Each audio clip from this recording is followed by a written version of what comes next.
Dearly beloved, we are gathered here to talk about the movies. Welcome to episode 20 of The Movie Proposal. I am Skye Jitani. Joining me is Josh Lindsay. Hey, everybody. And Jason Rugg. Hello. As always, we're going to talk about something old to begin our discussion of the films this week. So, Josh, do you have something old that you want to put in front of people again to have them watch for the first time? Yes. What are you going to do? This is an old one. This is from 1967. Okay. I haven't seen it recently, but I've seen it many times in the past. And what it made me think of was we're talking about, Wonder Woman today. Mm-hmm. And there's a lot of themes in there that are in this movie. And then I just finished House of Cards, season 5. And so the movie is Camelot. Camelot. With Richard Harris and Vanessa Redgrave. I don't think I've ever seen that. Oh my goodness. That one. It's a long one. It's at least 3 hours. It's a musical. Well, I've seen the musical. Okay. But I've not seen the film version of it. All right. Well, Richard Harris, in my opinion, was born for this role. He's not because there's that movie that just came out this summer, King Arthur, The Legend of the Sword, which looked terrible to me. And I think it flopped. And I think it flopped. It was a Guy Ritchie movie. You saw it? No, I heard it. Yeah, it did terrible. Yeah, I don't think anyone saw it. Yeah, critics panned it, and it didn't make enough money to bring back how much it cost to make it. But Richard Harris, he's just a regular guy, but he is such an incredible actor, a thoughtful actor. Mm-hmm. He is fun to watch. It is a musical, and so if you like that, enjoy it. That sorts of thing. When Angie and I got married, we had a movie club for a short period of time with this other couple. Okay. Where we would take turns picking a movie, and we'd all get together, and each individual picked the movie for that at a different time. And mine was Camelot. And we got through 4 movies, and the club ended, so that didn't last very long. But I loved it. And so what is it about Camelot, though, other than Richard Harris is a great actor? Well, 1, the music is fantastic. 2, the story is classic. I mean, like I said, House of Cards. Right. It's always trying to be remade, referenced in things like that. But I think there's a quote in here. It says... this is King Arthur speaking. He says, "By God, I shall be a king. This is the time of King Arthur when we shall reach for the stars. This is the time of King Arthur when violence is not strength and compassion is not weakness." And so this is a guy who's like this leader who didn't ask to be a leader, and his best friends betray him. He's got the weight of the world on his shoulders, and he has to come to these conclusions, being mentored by Merlin. So I just think it's a fascinating story. All right. Well, maybe I'll watch it. All right. Okay, my something old comes from 1994. Not nearly as old as 1967. It's the movie Quiz Show. Oh, I love that movie. You remember that one? Yeah. With Robert Redford was the director of it. Okay. And it was Ray Fiennes and John Turturro.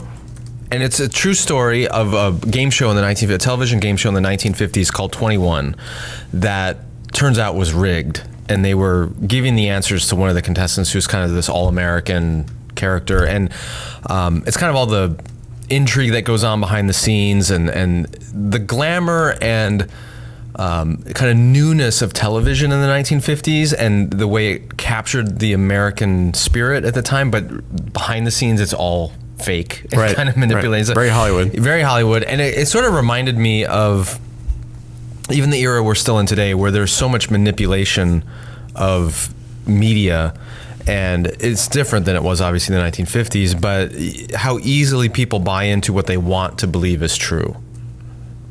And willing participants in the conspiracy or in the facade because it's for the greater good, right? And I feel like we're in that again, or we've never left it maybe. Okay. But it's a really well-made movie. It's well acted. It's a simple story, but an intriguing one. And it's kind of one of those there's nothing new under the sun kind of stories. But I think it was up for an Oscar back in '94. I don't remember. It was well done. It was really well done. Have you seen it recently? I have not seen it recently, but I came across something about it recently, which made me think about it. It's like, oh, yeah, that is a great movie. Yeah, I saw it back when it came out, but not since then. And it's a subtle movie. It's not, it's obviously not an action thriller or something like that, but really well made, brilliantly acted, well written. Yeah, so I really want to go back and watch it again now because I think I'll get lessons from it that I wouldn't have 25 years ago, whatever it is. Okay. All right, let's move on to something new because I think we're going to probably spend quite a bit of time talking about that. This week, we're talking about Wonder Woman. And do we need to do a summary of this? I don't know. What's a comic book superhero? I think people know who Wonder Woman Amazonian woman. Yeah. Okay, so what's your proposal? Okay. I propose that Wonder Woman puts the hero back in superhero. All right.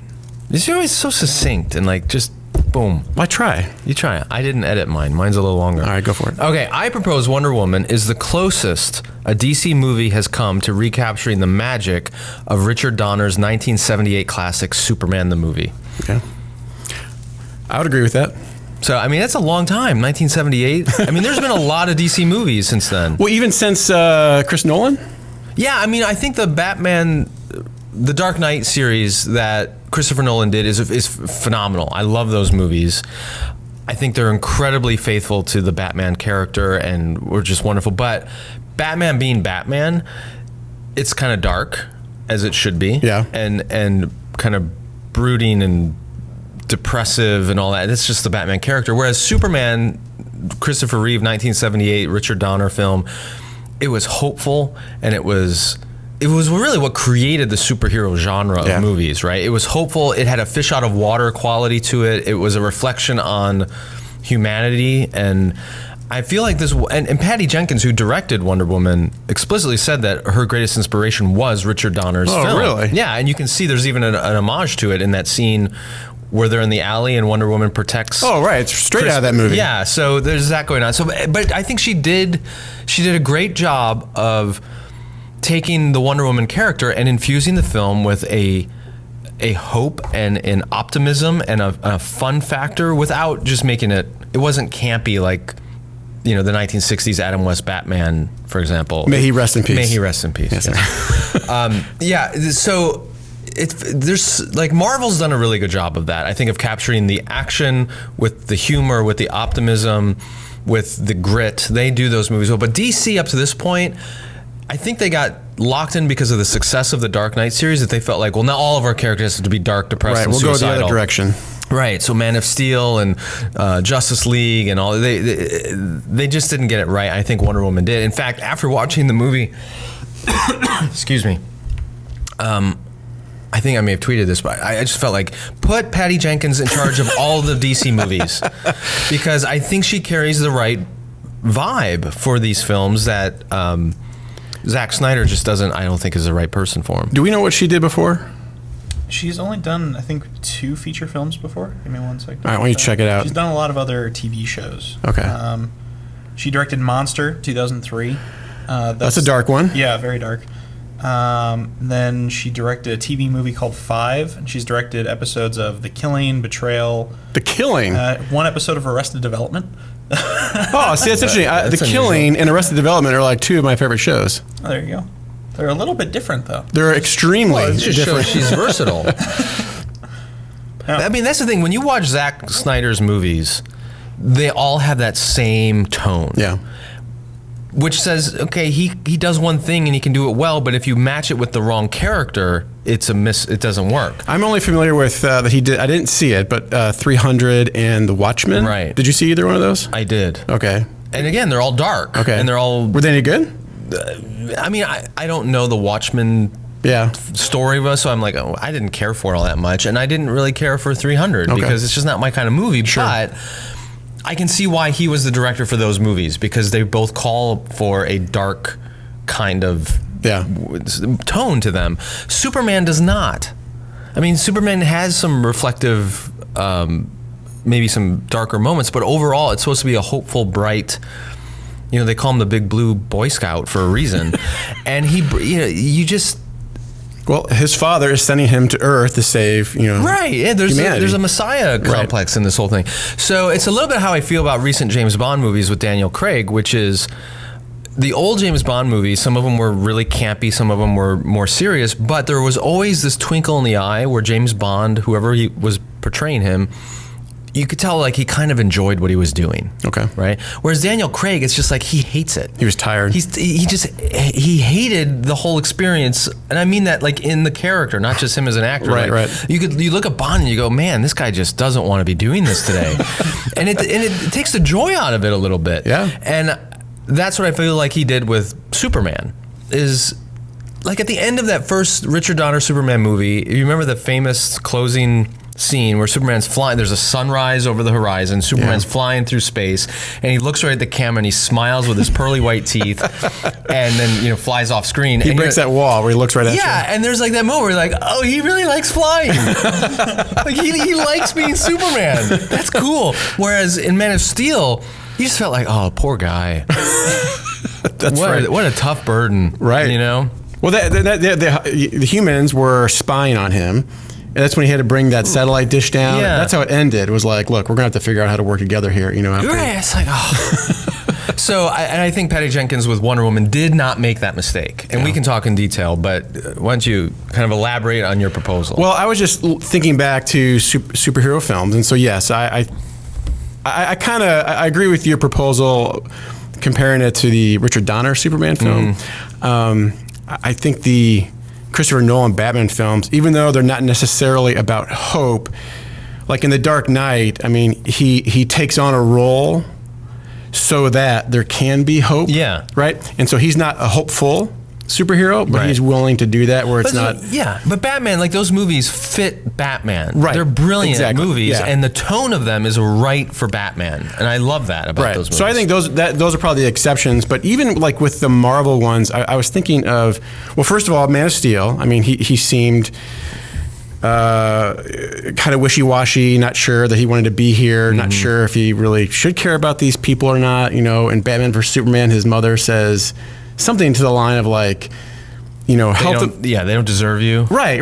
Help them out or don't help them out. They don't deserve you. And you're like, I can't believe someone even wrote that line. I know. In the movie. Like, that's the inverse of Spider-Man, right? To whom, with great power comes great responsibility. Right. She's like she's basically telling her son, screw them. You don't have any responsibility. I'm like, whoa, exactly. Who's writing this stuff? Right. So you got that, and then of course Batman and Batman versus Superman. He's just he's a killer, and he likes to brand people, right? Like literally. It's sick. Right. So he's got a problem. But then I was even thinking about the Marvel films. And a lot of the origin stories are pretty good, or are actually great. But like Age of Ultron, they're just fighting against something that Tony Stark created. Like it's not some bad guy that came out of nowhere. Like this is their problems, and they're trying to fix it, and they made things worse. Right. And then you get Captain America 3, and then they're all just disagreeing with each other. Now they're fighting each other, and it's like, what happened to all the heroes, right? The inspirations. Right. And so at the end of Wonder Woman, I mean, all my kids, well, I don't, Addie didn't go, but my oldest two, they were excited, right? I was excited. I was like, wow, and we were excited, are there end credit scenes? We're talking about, the kids were reenacting the scenes. And so that to me was, the feeling was that of being inspired by a hero. And then to give you an example in the movie where she doesn't realize the powers that she has yet.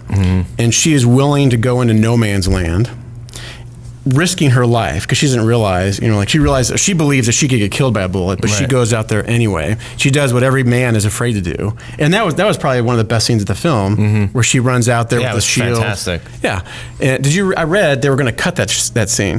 Why? I can't remember. There was the producers didn't get it. They didn't quite understand. They never get it. I know. They're just the money. I think Patty Jenkins fought it to keep it in there because that was the big reveal of her. It was in the trailers. It was like a. Yeah, I don't know how early on that was. They wanted to cut it, but that was. But to me, that was someone who had an impression of humanity that they're worth saving. Finds out they're not exactly everything they thought they were going to be, but then decides, I'm going to be the one to try and save them anyway, and I'll put my life at risk even though no one else is willing to. Yeah. And so there's just great lines that are already being quoted from this movie. I think Steve Trevor says you can't do that, and she said, well, I'm going to do it anyway, right? To save these people, and she ends up doing that. So those kinds of things are like, wow, I'm excited. Like they're fighting traditional bad guys and overcoming fear and obstacles, and then on the back end she becomes Wonder Woman. Yeah, I mean, I agree. I think they developed the character really well. I liked her motivation in the movie. They walked that line. I mean, it could have gotten really stupid when she's never been in the world of men. I'm using air quotes because that's kind of how they describe it. So she's coming to London for the first time, and she's a fish out of water. It's a classic fish out of water story. And they could have made that really over the top campy, but they didn't. They just had enough humor in it to make it work. But she's naive because all she's been told is that she and the other Amazons were created to protect men from Ares, the god of war. And this is all spoilery talk if you haven't seen it, whatever. And I think they overall they did a great job. So I don't want these criticisms to be overblown, but they didn't, like, a good character arc is she's idealistic and she comes into the world of men and she's gonna, save the world of men, and they're this wonderful race that is supposed to be saved. And I don't think they quite brought her down low enough to make her ending dramatic. Like, she didn't come to a place of really despairing over the world. You know what I mean? Like, they take her through the trenches and through and she begins to see, oh my goodness, like, this is horrible. But the whole time she's always blaming Ares, the god of war, for all of this. What about when she kills the guy who she thinks is Ares? Right, but that's what I mean, is they compact all that to the last few minutes of the movie. Got it. Rather than if she had come to a crisis point of realizing maybe they're not worth saving. Okay. Because there's if she had come to that earlier and then had a turnaround, they go, no, there is good here, I am going to save it. But it was all like, so much of that final climax of the movie, like, there was so much disclosed in those last few minutes. I felt like, wait a minute, it's not the sword that's the god killer. Right, it's actually Wonder Woman. And then, oh, he's not Ares. It's really that guy who's Ares. Right. And, oh, it isn't that he's causing everyone to go to war. He's just kind of, helping them along. It's really humanity that's screwed. Like, they just threw all of that at you at the last 5 minutes of the movie. And he's her brother. Right. And so, like, there was so much crammed into that final confrontation. I felt like it didn't have the same emotional impact that it could have. I see. And I had to go back and read it afterwards. Like, somebody had written up an explanation of the ending of the movie, just so I could kind of process all of it, because it happened so quickly on screen. I didn't get it. So, total spoilers here. So Ares is the god of war, and that's who she's there to kill, because she thinks that he's the one responsible for all the warfare that's going on. Right. And he says to her, no, I'm not responsible. The humans are doing this themselves. I'm just kind of encouraging them along. And my job is, or my goal is, to destroy humanity, because look how evil they are. Yeah. They're awful. And why don't you join me? They don't deserve to live. They're miserable creatures. Let's get rid of them because they're so evil.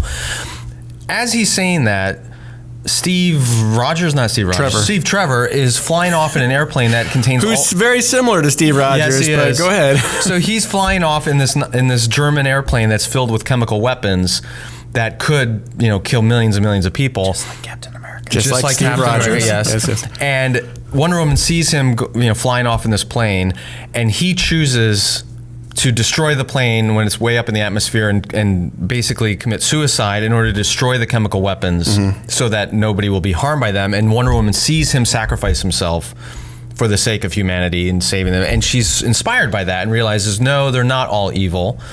There is good in people, and she's going to fight for them. She said some corny line like, there is love, or what, I don't know. I thought that was way too cheesy.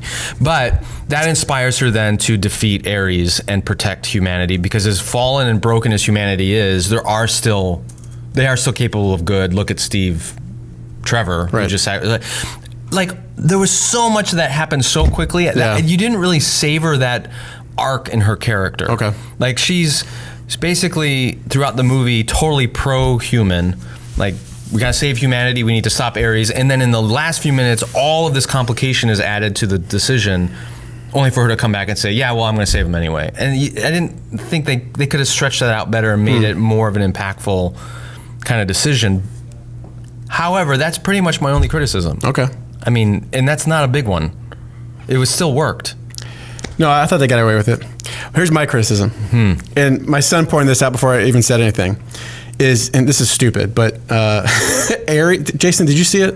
Okay. So Ares, the god of war, who, another big spoiler, is the British, I don't know what he was, a general or colonel or something like that. A diplomat of some kind. Yeah, and he had this mustache. Okay, and so he looked like a British guy. Well, when they had a flashback of him as Ares, god of war, in his armor and battle suit, and he gets knocked down, you see an image of the same actor, but he's buff. but he's got the same mustache. I didn't notice that. And it looked ridiculous. But they had to do it so you knew who him. that was. Yeah. And I thought, and it really, like, that quick little, oh my gosh. Yeah. And I wasn't going to say anything. And then my son brought it up to me like, yep, you even noticed it. But beyond that, I thought it was you know what? A lot of superhero movies, their weak point tends to be their villains. You already brought up Ultron. Like, right. He's not that compelling and a bad guy. Right. I think this movie, that's its weakness as well, but it seems to be almost a universal weakness of superhero movies. Their villains are just not that great. Right. Or their motivations aren't developed enough. And how many times have we now seen the trope of the bad guy who says humanity is just too wicked and evil and gotta wipe it out. Gotta wipe it out. I mean, it's happened over and over. That was Hydra's whole thing. This was Ultron's whole thing. Magneto, it was there, you know, it's just on and on. Like, that's the thing over and over and over again. And you're like, okay. And then the hero's always like, yes, they are fallen, but they can love each other sometimes. You know, and they're like, that's like, okay, that for me was the weak point of the movie. It was the villain and the motivation there. But it was appropriately humorous. The action was fantastic. I thought Gal Gadot, is that how you say it? I think so. I don't know. I thought she was perfectly cast. Yeah. I thought she did great. She looks like Wonder Woman. She was believable as Wonder Woman. She's got great theme music. I thought you were going to say thighs. No. Well, maybe, but the theme music. Yeah, the theme music. Yeah, the Hans Zimmer score was really good. That was fantastic. It was, yeah. So it had all the ingredients necessary for a good superhero movie. And we haven't even talked about the fact that this is the first superhero movie with a woman as the lead character. You know, it's not like Black Widow or these others who are tangential. And that is another thing I actually really appreciate about this movie is they could have leveraged this story and just shove kind of a feminist agenda down your throat at every turn. And there's a couple of quips here and there, like, I mean, she's, what is this, 1917? The movie set? World War I, yeah. So, I mean, there's plenty to poke fun at, but I never felt like this was some kind of culturally or politically charged agenda with this movie. It stood on the fact that it was a good superhero movie. Agreed. So I appreciated that. Yeah. The music was not done by Hans Zimmer. Well, it wasn't. Rupert Gregson Williams. Oh, my bad. We'll go Rupert. But didn't the main Wonder Woman theme come from Batman versus Superman?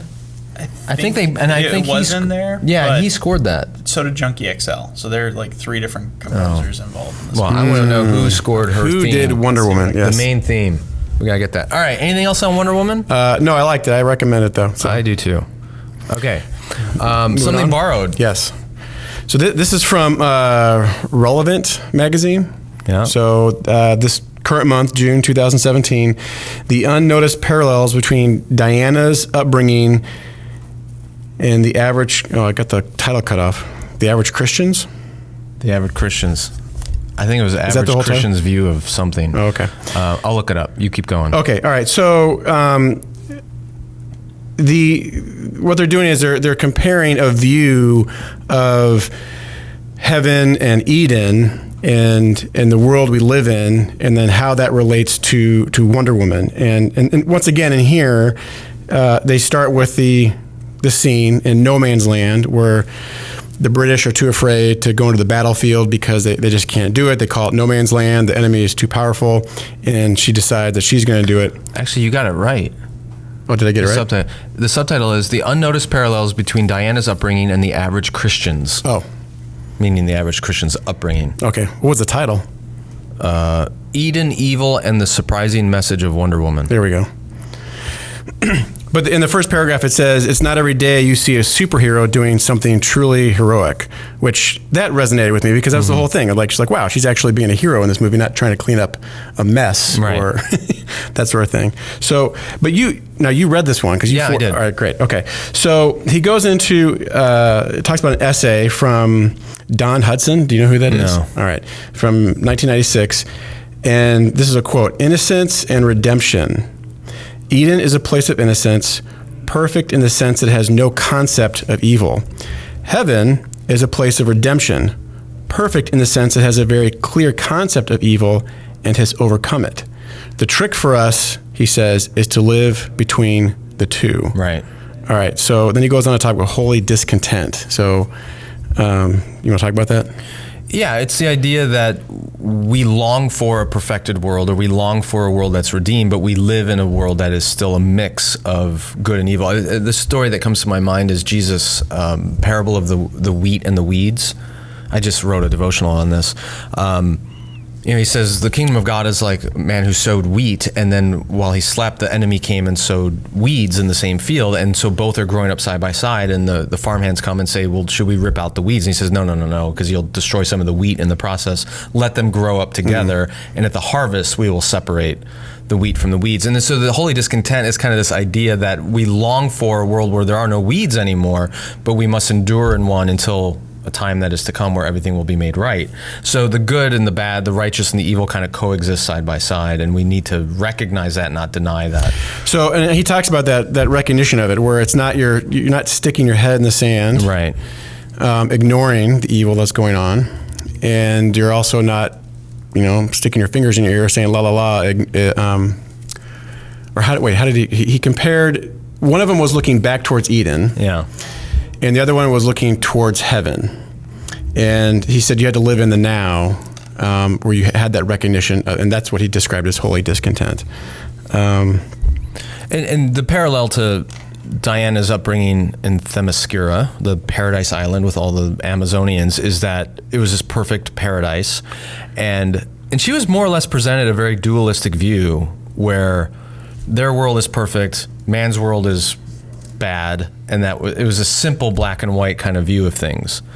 Am I getting that right? I think so, yeah. Mm-hmm. And the parallel is an awful lot of Christians are given that same simplistic vision of the world, that, okay, if you can remain in this little Christian enclave, in the church or in this Christian subculture, everything will be okay, but the big bad world out there is bad, and it's more of a look back to, you just need Eden, you just need to stay safe. It's that safety mentality. Right. Whereas a more mature Christian view is looking through the reality of the world to the redemption that is to come, to say, no, the way to heaven is actually through the darkness of this world, and by facing the mix of weeds and wheat that are here and not being in denial about it. So in the movie, they talk about her, like, her innocence, where she comes into the world of men and just thinks they're all good. Right. And is shocked by the evil she sees, the weeds, so to speak, mixed into it. And it says the movie inverts, because they say a lot of times innocence is a weakness for a character, and that's their downfall. And it says the movie inverts this trope, making Diana's innocence a source of strength, because she fundamentally believes that humanity is good and worthy of protection. And that's when she says to Steve Trevor, or he says, we can't save them all. And she says to him, I know, but that's what I'm going to do. And so she's saying, I realize I can't save them all, but I'm going to try anyway. And then it goes on to talk about innocence without redemption is incomplete, and just how that it's naivete, yeah. But no, I thought it was a great article. Let's see here. So they talk about just the two reactions of here it is, the stubborn idealist who sticks their fingers in the ears and refuse to acknowledge that life might be more complicated than we're led to believe. And then there are those who stay in Eden, trying to stay in Eden, refusing to acknowledge the existence of a real threat. And he says there's two sides. These are the two sides of the same coin. What Diana does is soldier through to redemption through a refining process that leaves her principles intact, her innocence secure, and her redemption in motion. This is where she's marching through no man's land. And you're out of Eden on your way to heaven. You know you can't save everyone along the way, but that's what you're going to do. Anyway. Yeah. And that gets back to the point of the movie. I think a parallel for a lot of Christians is a lot of, especially young Christians, are given a dualistic view of the world, that there's good and evil is all the result of some Satan figure, a war god like Ares, and and it's a super simplistic view of things. And the movie kind of presents Diana that way. The world's a good, wonderful place. Humanity is wonderful. It's just Ares is the problem. The devil made me do it. The devil made him do it. And if we just get rid of him, everything will be fine. And it's Diana coming to the realization. And again, this is where I wish they had drawn this out more instead of leaving it to the last 5 minutes of the movie, but it comes to the realization that actually it's a lot more complicated than that. Yes, there is this Ares, there is this devil figure, but human beings themselves are a huge mess. And it's a complicated world of good and evil all mixed, not just in the world, but in each person. And so I think because we want to present a very clear choice for young people, we don't want to complicate their vision of the world. And he talks about that in the article, like in Sunday school. I mean, you're not going to tell the whole story of David and Goliath and what David eventually does and doesn't do and that kind of stuff. It's not Goliath's fault. He was teased as a kid because he was so big, and he was just doing what he was told. That's right. He didn't deserve really to get beheaded, but anyway, my point is, there's an age appropriateness to this, right? Correct. You can't explain the nuances of life to a 10-year-old. Unfortunately, in a lot of evangelicalism, we kind of celebrate moral retardation. We like 40 and 50-year-olds who have an absolute black and white view of the world in which everything is crystal clear and there's no ambiguities. And you're like, actually, that's not healthy or helpful. Right. So, rather than this Eden and wilderness kind of idea, we need to have a heavenly vision, which is, the world is a mix and it's a mess and it'll get sorted out in the end. And until then, we need discernment and wisdom to know how to navigate through this, and it's complicated. So definitely check out that article, folks. It's worth reading. Cool. Moving on. Yeah, we have a few minutes left. It's last segment, something that blew our minds, or that blew chunks that we saw recently. Yes. What have you got? I'll go. Blew my mind. Kubo and the Two Strings. Was it 2 strings? Yeah. Oh. Yeah. He has 3 strings, but it's called Kubo and the Two Strings. He ends the movie with 2 strings on his wrist. But Okay, I haven't seen it. Oh, okay. This is an animated, weird-looking movie. It is, and that's one of the best things about it. It's visually stunning. It's beautiful. It's stop-motion animation. It's got to have some 3D animation in there as well, but very unique film. I breeze past it all the time on my Netflix queue, and I'm like, I don't know if I want to give my time to that. And so you're saying I should? Well, that's a complicated answer. I would say yes, because it's a specific art form that I would like to see more of. It's not a simplistic story, which is great. Like, it doesn't dumb it down for kids and that sort of things. It's entertaining for adults. The ending is beautiful but complex. I think my kids had mixed reactions where they loved it for like the first 3/4, and then the ending might have, I think, kind of, and they might have been too young for it. I don't know, but they. The ending had them scratching their head, had me scratching my head a little bit, but it was it's enlightening. It is inspirational. This segment is about what blew your head, not what made you scratch it. So why am I supposed to watch this? Overall, it blew my mind because it's a beautiful film. It's a wonderful story. I would say it's challenging in that it's not your typical story, and you're trying to, because it's complex relationships. Like there's like, it's about family, and there's some family members who aren't good, like they are bad, and there's redemption in there and so forth. I don't want to give anything away, but I would say if you like animated films, definitely check it out. All right. It's a really unique film because most of the times films like that don't get funded. Yeah. Because do you know how films like this get funded? Like Travis Knight, the director. I don't know. How did it get funded? His dad is Phil Knight. I don't know if you know who that is. He's the guy who created Nike. Yeah. So he kind of gets a lot of money to make movies that they don't make any money. Like this movie lost over $12 million. Okay. But he gets a ton of funding, can make something really unique that doesn't necessarily appeal to a wide audience. Right. But it's a really unique story and interesting story. It has big name actors in it. When I saw the trailers, I was like, kind of like what you're saying. Yeah. Like, do I want to give my time to this or not? But it really got to the point where we were running out of options on movie night with our kids. And so we're like, let's give it a shot. And it was worth it. So I have a blows chunks. Oh, finally. Blue chunks, I know. And it's something you and I talked about a few nights ago, but I've been thinking about more. I went and saw Pirates of the Caribbean, Dead Men Tell No Tales.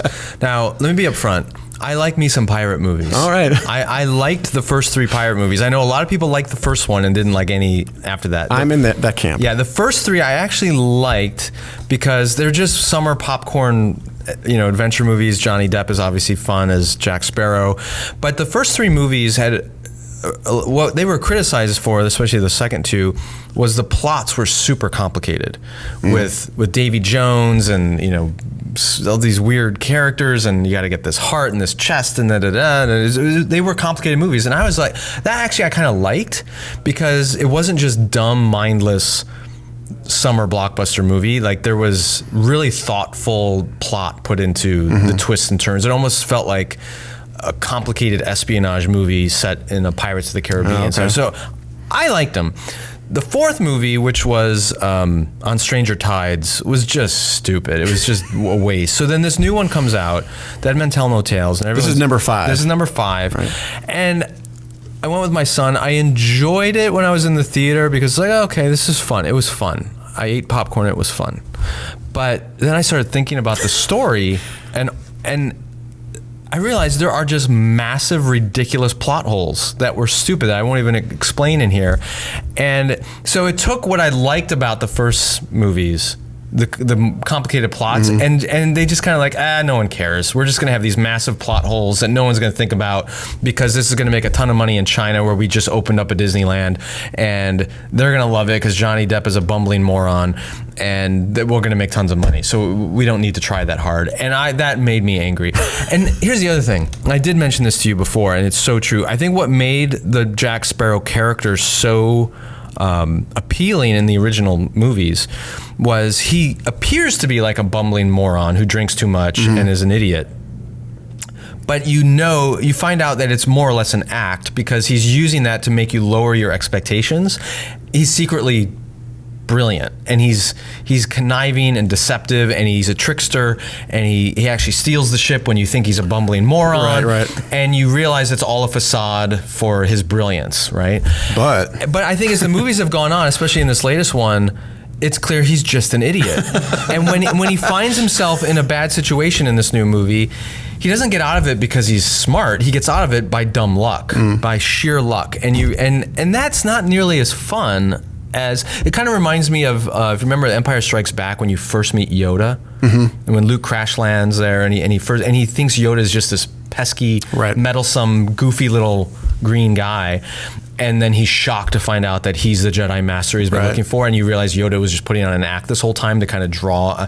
That's kind of the way Jack Sparrow's appeal was in the first few movies, where he's a ridiculous character, but you realize, he's actually scheming this whole time. He knows exactly what he's doing. Right. That's not true anymore. He's just an idiot. And so it loses that charm. So I kind of blew chunks. I wouldn't say I blew chunks. I kind of threw up a little bit in my mouth. Just because this series, which started so well, I think has purely become a franchise that makes money for Disney overseas. Yeah. And... well, there'll be another one, right? Probably. All right. Thank you guys for watching so much. Let us know what you thought about these movies. Wonder Woman, I should confess, I will see another DC movie now, because I said this was it. Yeah. So I will see the next DC movie, although that may now be the last one, Justice League. A couple things. Hey, if you've gotten my new book, What's Wrong with Religion, seriously need people to go on to Amazon and leave some reviews. So that'd be really, really helpful if you do that. If you haven't gotten the book yet, go to Amazon, get the book, What's Wrong with Religion, or you can go to what'swrongwithreligion.com. Josh, anything you need to plug? No, I was going to say I read the book and I thought it was fantastic. So I would say definitely put a review on Amazon. Right. Thank you. All right. Thanks for watching, guys. We'll see you next time. Until then, you can kiss this episode goodbye.